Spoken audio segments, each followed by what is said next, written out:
The adult beverages are poor. The kids are asleep. Welcome to New Dad Gaming, a show about... Wait, I don't have a poem. Oh, no. You don't? No. You missed it. Hold on. That's it.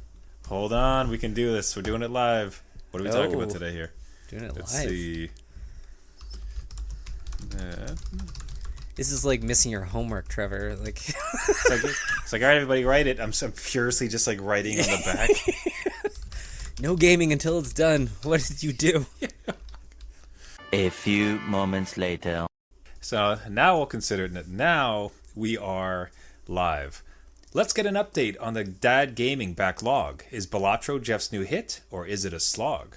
Trevor's back with the Spider, playing UFO 50 as a chore, but we'll see if they defeated any game with a high score. Not bad at all. Welcome to New Dad Gaming. That was great.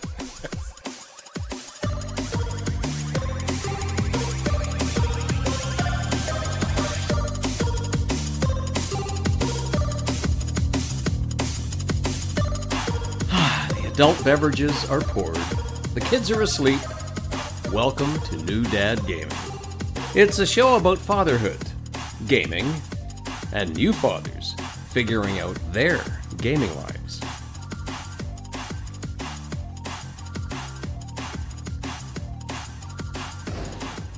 My name is Trevor, and I have a 7-year-old and a 9-year-old. And mad rhymes. I'm Jeff. I have a 14-year-old and an 11-year-old. Beats for days, non-stop lyrics. If anybody has a D&D campaign and they need a rhyming bard, you know who to call. Welcome everybody to another podcast, another show. A bit late on the last release, and I would like to say we had some fantastic reason. Some really phenomenal challenge or occurrence or celebration. Nope, no. life. just day by day. Can we do it tonight? No, I'm busy. Can we do it tonight? I can't see straight. No. Literally exhausted. Yeah, like I am falling asleep right now. Yeah. Constantly. So yeah, as always, like thanks for all the messages in between. Absolutely adore to hear everybody. We'll set this up on the show if you anybody does want to subscribe to the show. Again, this is New Dad Gaming. Find us on all the major podcasting networks. If you hear anything in the show or have ideas, reach out to us, newdadgaming.com, or hit up on a social at New Dad Gaming. So we'll get right into it. I suppose a small call out at the beginning. I'm sipping on a beverage, but it is one that we've mentioned on the show before, Sober Carpenter. Oh, yes, yeah. Yeah, and these really are fantastic. And so I had an absolutely fabulous December. Just raucous. It was excellent. Okay. No regrets. I had my beer advent calendar, but I arrived at the end of it, and it's like, maybe no alcohol for January. Just a little break. Maybe just like let's let myself reset a little bit. And so it wasn't formal. I know there's a lot of like dry January type things. It wasn't anything formal like that. It's more just I arrived after the holidays, and it's like let's just take the foot off the gas a little bit for a bit. Reasonable take. Yeah, and what's so great is like the amount of non-alcoholic beers now are really booming. Like this stuff is tasting good. Like I don't know if you've like sampled any in your recent treks. Not recently, but my buddy, well, besides you, is going on and raving about how they're very much into non-alcoholic, and the choice is great. Like, and a lot of them are way better than what I used to taste. So, like, again, like you were saying, selection is great, and I hope it grows. And really, it's kind of going on with the generations too. I think Gen Z is drinking less, so there's more of a market there. Yeah, not necessarily a bad thing. I just think too is like as we're getting older, like it's kind of hitting at the right moment. Yeah, because I'll say this: like we had a fantastic opportunity with friends on a weekend. So I broke like in February, where we are now, had the first beer. Definitely enjoy a beverage for sure, but it's sort of like if it's a Tuesday and you like to have something with dinner, and it's like I gotta wake up. I have to wake up early. Yeah, and make my kids pancakes. It's just like tying one on isn't going to make a lot of sense today. So, however, I'd still like to have that beer in front of the fire type of thing. So it just presents options. Right. Now, so two quick hints. What I have found at the current moment is the beers that they seem to have nailed are the lighter beers, like the lighter color beers. Okay. Yep. So anything with kind of like golden hue, so golden ales, golden ales, or a lager or pilsner, or the dark, so something like a porter. So the Guinness 0% is actually like really good. Oh. Where I'm finding they're struggling a bit is like in the ales, or like the ambers, because there's something about it, they just can't quite hit it. It's almost like with enough hops you can hide anything. Right. But anyways, like, so game, if it, any game, just all suffice to say, if gaming dads are looking into it, like I would challenge you to go take a look at it. The amount of like actually good tasting non-alcoholic beer is quite expanded. So Yeah. worth a look. Now, what a lot of sober reflection allowed for is a recommitment to our challenge of the year of no new games. Yes. So to give everybody a quick update, if in case anyone remembered, for this year, the gaming dads here had vowed to not take on any new games, and that's a really important wording, right? Because there's one thing to do purchasing, right? But with the deluge of free games that show up between Prime and Game Pass, everything else like that, we would have been just, it'd be easy to pick up 50 new games. So it's like, no new games that we've never played before. Focus on the backlog. So 1 month in, how you doing, buddy? How you surviving? Listen, some days are harder than others. Just take it one day at a time. Right? Like a new announcement will come out, maybe Nintendo drops a new game or something. I have held on. It has been difficult because a lot draw my eye and a lot could break me to be like, well, that'd be fun. Why don't I join in on the fun? Everyone's having fun over in that playground. Life is so short. Why do I Might as well. What has tempted you? So what showed up that you felt your resolve tested? So Kingdom Come Deliverance 2. Yeah. I knew it. But I saw that trailer. Yeah, so I have the first game. I played, probably 50 hours into it. Never beat it. Never really got anywhere close to the end, but I had a great time just being out in medieval land. And now the second one comes on and they're like, you know what? You like that first one? Everything's bigger, everything's better. We fix a lot of stuff. You want this? And I'm like, nope, I can't do it. But it almost broke me. Like really close. It's still sitting there. It's the better version of that got a lot of heat. It was interesting to see everybody dipping into it, but it very much seemed like did you watch trailers? Have you got a sense of it? It very much seemed like just more of what worked with the first one. Yeah, I watched the initial announcement trailer and then the launch trailer, and yeah, it just picks up right after the first game. It's just more of everything.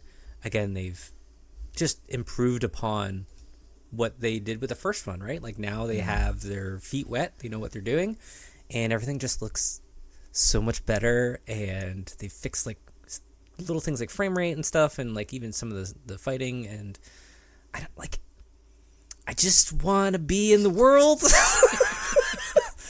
And it's just a fun looking game, but I took this oath, this vow between us to not buy any new games, and play the backlog. So I did install the original again to try and get away.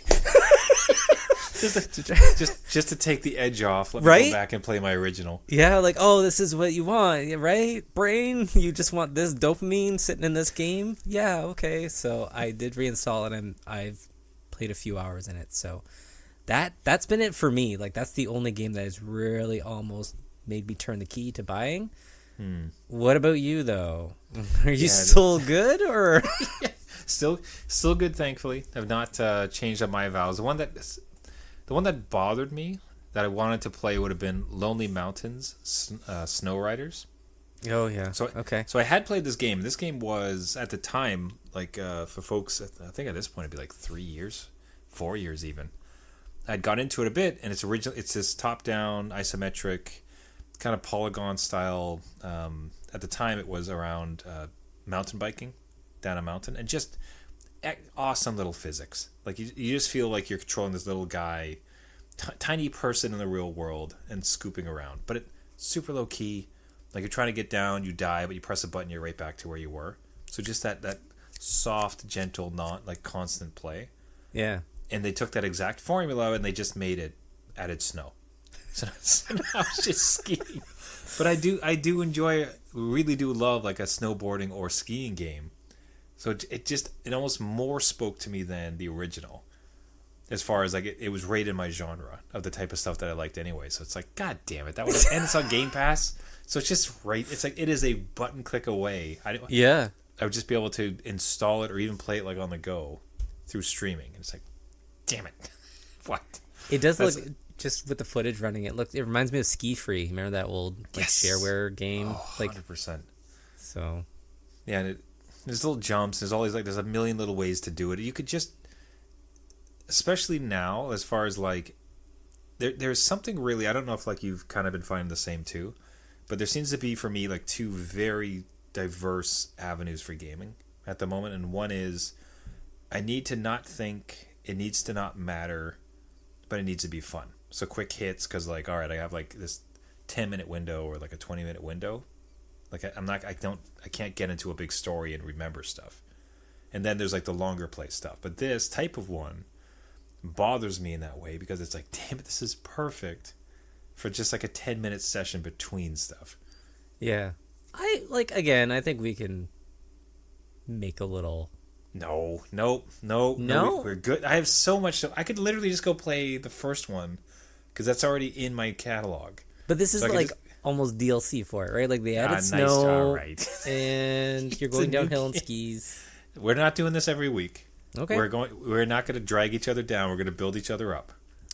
I'm just making the case for my own self. I'd be like, well, Jeff, like sequels didn't really count. Like I don't know what you're talking about. Like you're trying to, yeah. See, this isn't about me. This is about you. Yeah, it's just getting you to buy in and then support each other. Yeah.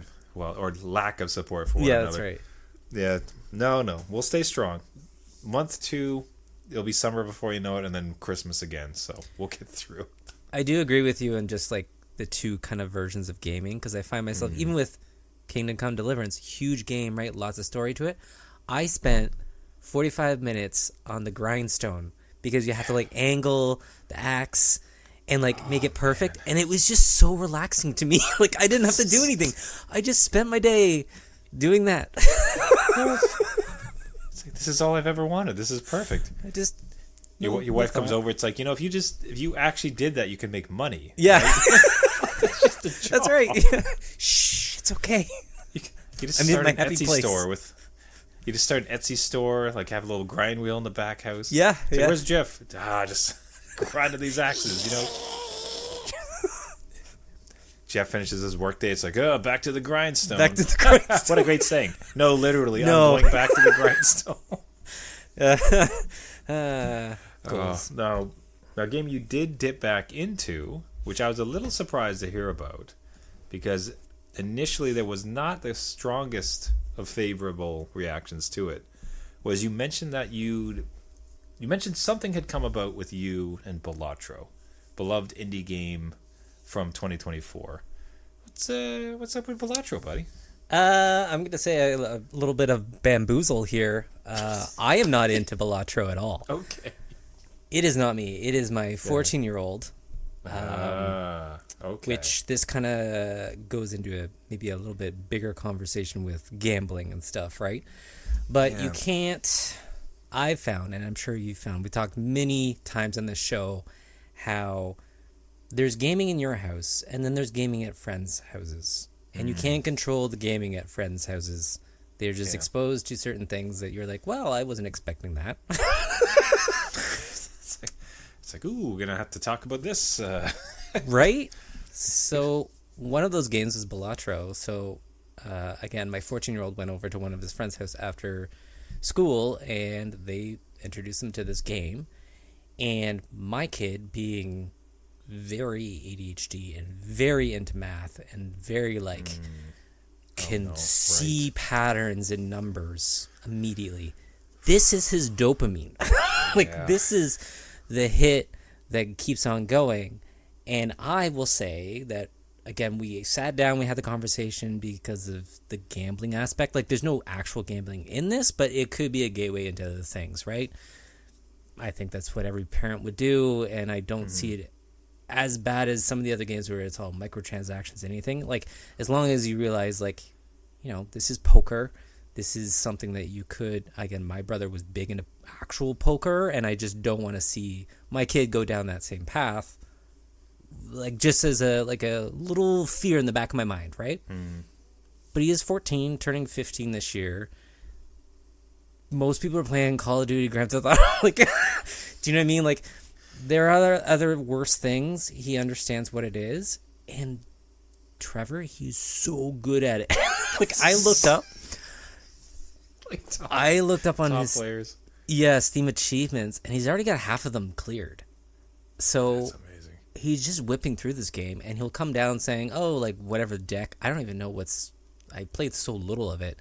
He's on whatever deck playing. There's like 6 stakes or lanes that you could choose. I don't know. He's done half of them. He's collecting the packs, and he's just he'll chill with his friends. And I thought it was a single player game, which it is, but they'll go on Discord and they'll all watch each other play. Jeez. Hold on. So this is like the Discord thing really has passed me by. It's honestly like I swear I need to like take courses to understand Discord. Same here.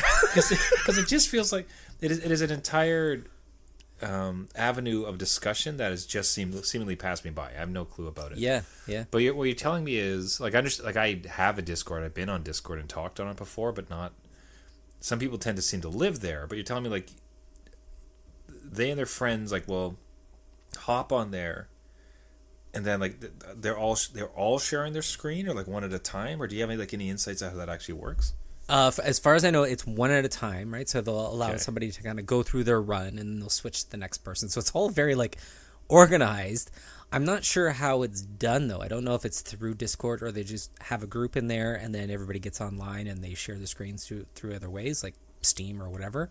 But they're doing this all on their own, figured it all out, and they have these like weekly gaming sessions, and they're all in on it. Like, I'm like, huh, that's pretty cool. It's kind of cool. That's just like, damn, I wish I had that. Yeah, like for a single player game, yeah. right? Like, I'm just watching someone who play cards, but they're all cheering each other on or like saying, "Oh, that's a bad pull" or whatever.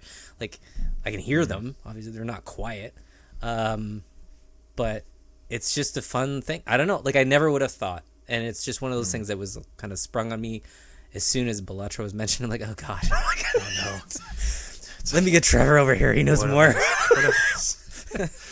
That's fascinating. Also, I was kind of curious about as far as like you mentioned microtransactions, and the inevitable V-Buck conversation has entered into our house. Yeah. Right, where it's like, oh, I want these skins, and like I continually push back, and just like that's exactly. It's like you want a battle pass, right? He's like, yeah, I want the battle pass. I'm like, cool. That ends like in a week, right? And then there's another battle pass.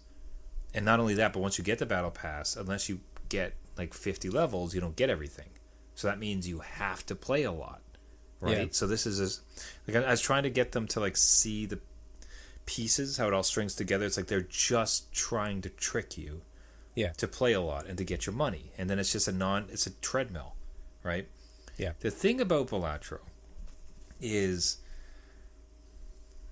it's still like it doesn't matter its intention. Like ultimately, like an addictive game is an addictive game and needs to be treated with caution. The thing about it though is like you do not get more by playing more. Mm-hmm. You know what I mean? So it's not as if like there's this achievement that okay, as long as you spend 100 hours this week, you'll get this special Joker card. Like it's nothing. It's just like you pay $8, you get a complete game that has zero what I would call like psychological hooks that are geared specific. It's like I want to addict you, so I'm going to do this, or that. Right. As opposed to like it is just a really enticing loop that captures like some people. Yeah. So it does make now it is like adjacent to poker, like it's poker hands. Yeah. But because there is like that lack of like money thing, and it's also just like it's really hard to say it's pro because if you try to do I've played let me go to the casino because I've played Balatro, so I'm just gonna go sit at the poker table. Right. It's not No. the same in the slightest, right? Because like you don't have magical jokers that like blow up your hands. So yeah, so I can see why I think your reaction and your caution is well founded. I think it's I would find it to be okay, because I think even at my age, like I was starting to play poker with my friends, not a lot, but one of those things like we have a night out and somebody is like, it's like, oh, we're adults, we're playing poker, haha, type of thing. So it feels like it's a reasonable age to kind of enter into it. Yeah, as you said that, I did find out that they do play poker in the caf at lunch. So like, not Magic the Gathering, like cool kids. yeah, no, not Magic. I did ask about that actually. I'm like, does anyone play Okay. Magic, or does anyone play Pokemon or whatever? Like, Yeah. Does yeah. anybody? Did not get an answer from them. They said not in their group, but they'll look out for it. I'm like, no, you don't have to look for them. I'm not. I want to listen. Please do, because that was me. I, like a nerd, played like Magic the Gathering, like on my lunchtime. So There's probably a club for it. Like, it is so widely accepted now. But it was just funny that you mentioned that. I'm like, oh yeah, he did tell me he plays with his friends at lunch, cards, which I found out was poker. So yeah, I think if anything, like again, it's one of the better parts of being involved in our kids' lives as they're going through gaming, because it's the opportunity to discuss it. yeah, for sure. Because you can even talk to gambling, and you just show the numbers. It's like 95% of all gamblers lose, definitely down. Like there's no gambling winners, and those that win anything are ones that like kind of dipped in and never did it again. Yeah, Like it's again, stark. yeah, we have family experience within. Again, my brother going down that path, and like, it was a lot, and it was not winning. There was no winning. Yeah, that's So, anyway, it's not so it's me good. playing Balatro, yeah. teenager. Man, that's a bit of a tease. I really thought you It were playing. really- I thought you were gonna. It's like I just discovered it. I got it. It finally, as my eyes are open, I love Balatro now. It was not to be. It was not to be. Oh no! For my backlog, so I'd been playing Spider-Man. Continue to play. I would say like it's kind of a comfort game. I think it's probably a little bit like what you were doing with Witcher. In that there's always stuff kind of going on. It's not. And I've put the difficulty way down. You're just swinging around. You're shooting guys. Like it's just fantastic. It's so well done. I cannot. It's hard to fathom how good this game is. It's something we've said a few times with a couple titles. But again, you just think about the animations, the core gameplay elements like the swinging, the size of the city. It's just, it's amazing that this exists, Right. But so I found myself kind of naturally, but with that sort of relaxed vibe, it's like it's kind of fun just to look for the backpacks. Yeah. So in the game, there's a bunch of backpacks. You get outfits or different items. Or there's some challenges that are kind of fun. Sorry, the challenges I don't like. I like it's like take a picture of this, go to this place, find this thing. So just basically side quests, like Ubisoft style, get all the stuff on the map. Yeah. But because the traversal is so much fun, it's like I don't care that there's so many things to get, because it just gives me an excuse to swing across the city. Yeah, I think it's way better, like way different than driving a car throughout or whatever, or even with Witcher with a horse. You're like, well, like stuck on the ground. With Spider-Man, you're just whatever. I'm going, I'm flying. More excuse to swing around. Whee! Yes. Now, so I had put some pretty not significant, like I had put some good time into it. Okay. And I, so my all my stats are almost like full. Like you get like activity points, and you can like get all your new moves and everything. Yeah. A bunch of suits. Collected a whole bunch of side that I looked at the completion, and it was like at 77%. Oh, okay. Right? You're up there. So I was thinking to myself, like, wow, I must be like, it feels to me like it's wrapping up. Right. So I'm going to explain, like, this game's old enough, we're going to explain to what happens. Uh-huh. Okay. So at this point, it's like, okay, I might have my first game beat of the year. I feel like I'm pretty close. I'll get some like story missions going here. So I decide to go and actually defeat Mr. Negative. So that's how far I was. Okay. And I fought Mr. Negative. Right. And I put him into the prison. Yeah. And then there's a big prison break scene. Uh-huh. And then all of a sudden there's like 6 other big bosses. And I'm like, wait a minute. Wait, am I at the start? Am I at the start of the game, Jeff? Is there more game? Like, what's that? I thought, I'm not kidding you. I was convinced, and maybe you'll tell me I'm actually right. I was convinced I was like 80% through the story. Am I at the beginning of the story, Jeff? You're not at the beginning of the story, but it's like where it kind of gets good. Like, damn it! Like, I thought I was so far. You see the prison break scene in, I think, the original trailer, so they're not going to give something totally at the end of the game. And now you have to go through and defeat all the big bosses, and then there's a whole end thing. They will go quickly if you got all, like, you're doing you're doing so many side quests that none of this is going to be difficult. Like, I can't tell you, like, just that slow moment. It's where it's a camera scene where, like, it slowly gets closer to your face, but the background goes like flying up behind you. Right. It's like, and at that moment he realized, and I'm I punch Vulture, and then I show up, and then Rhino hits me. Yeah. And then all the rest of them show up, and these little boxes show up in the corner. Oh no, they're loose. Yeah. And it just. Oh, I'm at the beginning. I've hardly even started. Oh no. No, you're far enough in, like, that it makes sense, but you have a ways to go. Like, the game, I think. Sorry, I think the game warns you, like, hey, you're entering the last mission. If you want to do anything, right, now's the time. Like, I think an actual dialogue box will pop up. So until you see that, I would just go full force. Just go nonstop. Beeline. Yeah. That is hilarious. That is good times. You're like, I'm almost done. Wait a minute. It's just the size of the like Mr. Negative battles. I just thought that, like, it must be pretty far. And I think you are. I think it's, like, safe to say that you are far in the game, but like half? Not one battle away from.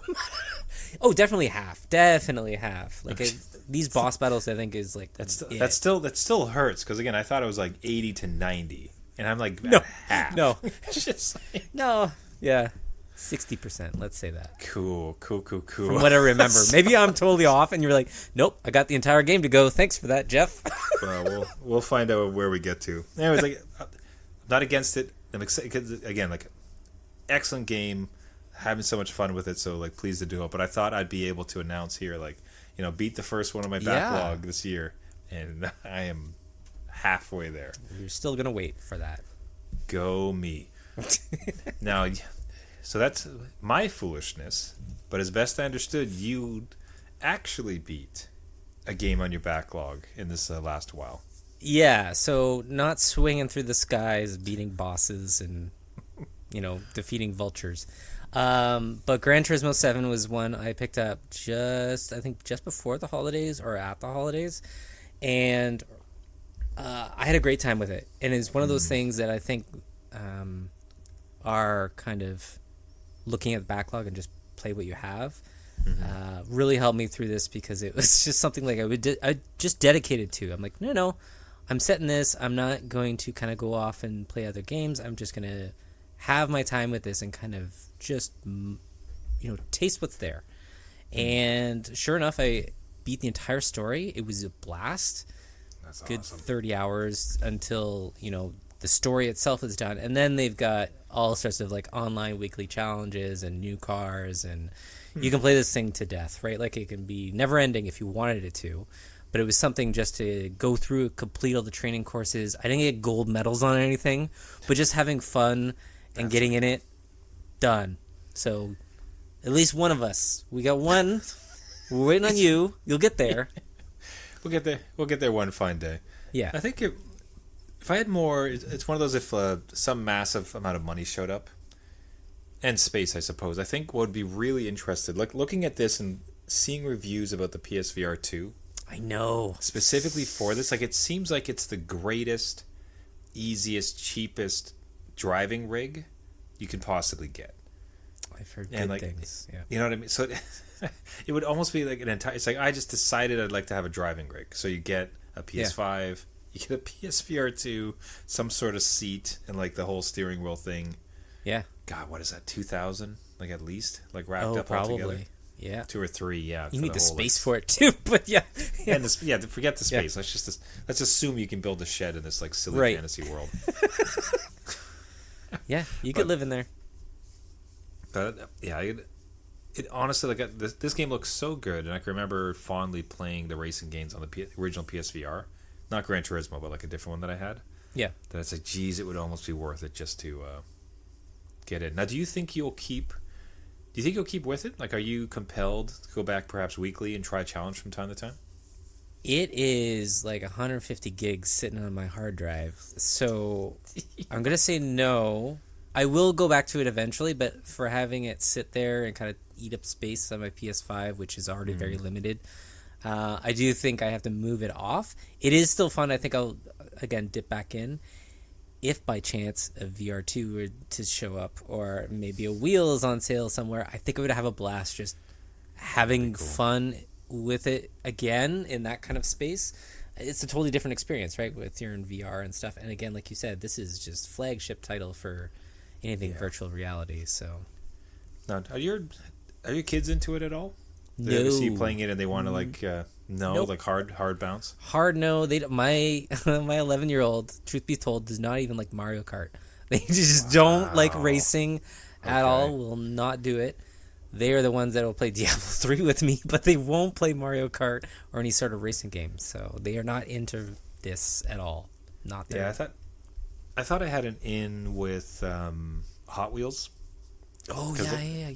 Hot Wheels came with like fantastic title. Like it's a lot of fun, like how they put it all together. But just bounced off. Like, I don't know if that's like a trend at all with like younger gamers. I'd love to hear from the audience. Guys, feel free to reach out at New Dad Gaming, newdadgaming.com. I don't know, but maybe like cars are kind of a. You hear sometimes like it's like younger generations are owning cars less.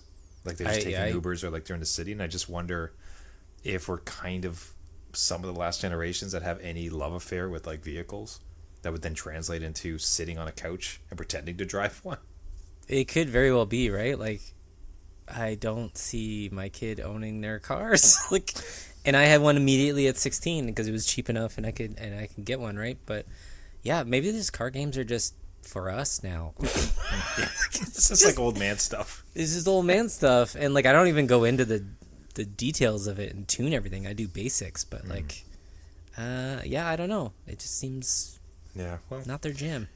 Curious to see it, and I wouldn't mind even doing some research, maybe come back to about with that next week if there's some sort of notion about who is buying and playing racing games. Yeah, and if it's perhaps like a dying medium. Now the one game I have been revisiting as part of this entire thing is UFO 50. So as by way of reminder, this is a retro style. It's like you buy a game, but within it are 50, you can almost call it cartridges, in like 50 different games. Vastly different. Like there's this one I was playing that is a you purchase tokens, but those tokens are kind of like laid down on a table, and then like you throw them at the other tokens and it causes damage to someone else's tokens, but it's like set in this medieval world, right? So it's like a battler. It's amazing. Like it's just fun, tiny little experiences, and there's 50 of them. So my thought was like, this feels like it'd be a interesting way to. So UFO 50 is on my backlog. Right. It was incredibly well received. Like people had a really hard time reviewing it because how on earth do you even talk about this thing? Yeah. But the craft of it, the notion of it, it's like fantastic. The very first game in all of the 50, the very top left of all the 50 that you see, is one called Barbuda. And Jeff, it is like Dark Souls. It is so goddamn hard. Like I slowly and like surely just tried to piece together like how the hell do you possibly beat this game? Like it's so upsetting. Like it took just forever, and like there's very little ways in the hints. Sorry, let me back that up. There are no hints in this goddamn game. Like there's like jelly beans that'll kind of give you some words, but like it's hardly enough to see it. Right. Is it like structured like Mega Man where you pick the wrong stage and you're just screwed? Do you know what I mean? Like whereas Mega Man you're like, well, if I gain these other weapons, that stage is a lot easier and then it's good. But if this is just horrible. It's and not. hard. It's more. It's very much a Metrovania, Okay. where you start and you don't necessarily have a bunch of equipment, and then slowly and surely you go through it, traverse, pick up equipment, and then that unlocks other sections, and then you're able to like finally kind of beat the game. But like the difficulty is like we're talking like old school NES, like 5 levels, no hints, instant death, awful controls. Like the guy moves at like a snail's pace. Like it's so hard to understand hitboxes. Like this game is just like, it's as much as I'm like deriding it, like I adore it. Like Right. I really am enjoying it. Sorry, adore is too good. I am intrigued by it and I like playing it and I'd like to beat it. I'd also like to not look up spoilers because I know there would be a walkthrough. And what has been rewarding is that like I've gotten very far. I've almost found absolutely everything. I think I've basically kind of found everything I need to in order to like beat it and get it done. So it's just It's that sense of accomplishment. That's totally but here's the thing, like the challenge with that, like then it's just a time sunk. Sink. Because as much as it is excellent to feel that accomplishment, as you said, it's like, yeah, I figured this out on my own. It's like, I know that I can finish it out on my own, but I just don't have 2 months of my slow-ass dad gaming time to dedicate this to figure it out. So I'd prefer just to, read the guide. Anyways, at present, I'm real close to beating it. Like, at least, like, I know that I feel it, I'm on the cusp of doing it. It's just a matter of putting in the time, like, getting past the difficulty. It's the Dark Souls of the UFO 50. And it is just cruel with the fact that it doesn't, that it's the first title in this entire thing. Like, I wonder how many people, like, bounced off it because they were like, I just don't want to do this. It just even seeing some of the gameplay where you poke a pixel and a new tunnel opens up. You're like, oh my god, how was I supposed to know that? It's totally retro in that way. Like, I would give this to my kid and be like, all right, go figure it out, because I do not have the mental capacity to zone in on this thing for ever and ever. But there's so much of like, how would you possibly know about that? Anyway, it's fast. I'll update. Like, I'm curious about like, when I looked at this game as far as this backlog challenge, it's like, would I like to be able to claim that I beat all 50 of these games? Like, and I think it's going to come down to, is it fun? Because I just... life on Earth, Jeff, is very narrow. Like, we're all blessed with a very small amount of time on this Earth, and I don't know that I want to spend it. Right. beating these games. But we will see if there's like accomplishment and fun. Well, wait to hear. Maybe it's this or Spider-Man. We'll see which one comes first. I was so close. I thought it was 50%. I thought I was so close. I love it. All right, everybody. That'll wrap it up for us for the week. Thank you, everybody, for listening. This has been New Dad Gaming. If you like the podcast, you can go ahead and find us on all the major podcasting networks. So Google, Spotify, Caster, anywhere we find your podcast, just search for New Dad Gaming. If you have your own games that you're struggling with, if you have an NES version of Dark Souls, are you a Gran Turismo aficionado? Do you have difficult conversations with your kids with Balatro as an entranceway into poker? All the things and above. One of the best parts is the back and forth we have with gaming dads. Reach out to us at New Dad Gaming on all the socials or newdadgaming.com. Everybody, can't thank you enough for listening, and until next week, my name is Trevor, and I have a 9-year-old and a 7-year-old. And I'm Jeff. I have a 14-year-old and an 11-year-old. Remember, everybody, just because you became a dad Does not mean it's game over.